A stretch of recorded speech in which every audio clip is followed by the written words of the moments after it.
Oh yeah.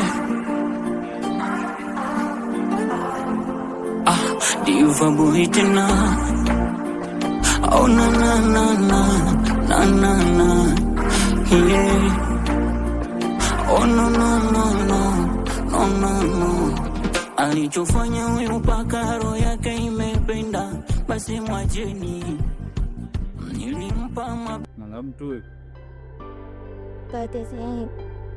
Nimetoka kwa kazini, na kazi fulani nilikuwa nafanya huko. Sasa huko mama umetoka wapi jamani?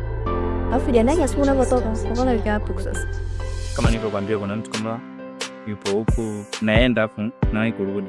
Unauliza ngapi sasa? Maana mimi napeka tu hapo na msisa rafiki yangu hapo. Na nilisikia kiwa ila. Maana sijaongea naye muda sana kwa sababu aliniambia kuna kitu nataka nimkabebe, ila sidhani kama nitamkuta, nikimkuta nawahi kurudi nyumbani. Na wangu rafiki yako hakika kiume. Jambo acha upa. So taka unaponiuliza hivyo hakiki au kiume unajua labda anaenda kumbe. Wewe ungepo ndo mimi sasa ndo naenda hivyo ningekwambia wewe ungejisikiaje? Amna, ni wa kiume bwana. Alafu na siku umetoka hoja hapa. Nilikuwa na kazi tu, nilikuwa nimewahi mara moja. Ndio hivyo kama nilivyokwambia, ila nyumbani umepika wapi? Wewe umepika nyumba nyumba hii. Nikiwahi nitapitia nitaenda kule. Sasa mimi nakuwa sema mbona msinza tu hapo shoga yangu baro. Sawa, naona. Sawa basi. Ningo hapa niende. Si. Shem samani, naweza ngauliza kitu. Bila samani shimiji yangu unaweza kuniuliza. Jamani shoga yangu umeshaanza maswali yako. Kiangu sasa ananiuliza tu jamani. Kwani tuna shida gani? Haina shida. Niambie shimiji yangu. Samani, kuna mkaka mmoja nilikuwa namuulizia, sio utakuwa unampanga. Yupi wewe shimiji yangu? Kaka mmoja hivi. Mweusi ana nywele. Nene sio sana. Mweusi. Au mkaka fulani hivi waga anavaa shirt fulani la draft kidogo.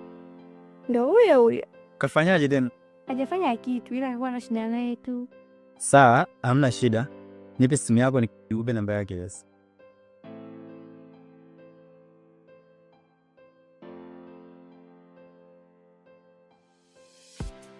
Sawa basi, tutamtafuta.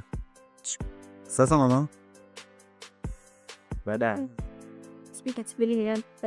Penzi ya dhati na kumbe ananichora. Nimejifunza ukizama penzi ni ujinga tena hasara. Hata sijui ni nini yani kilichofanya niachwe mimi.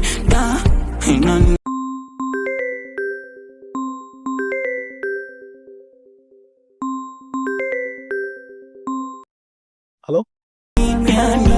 Kilichofanya ni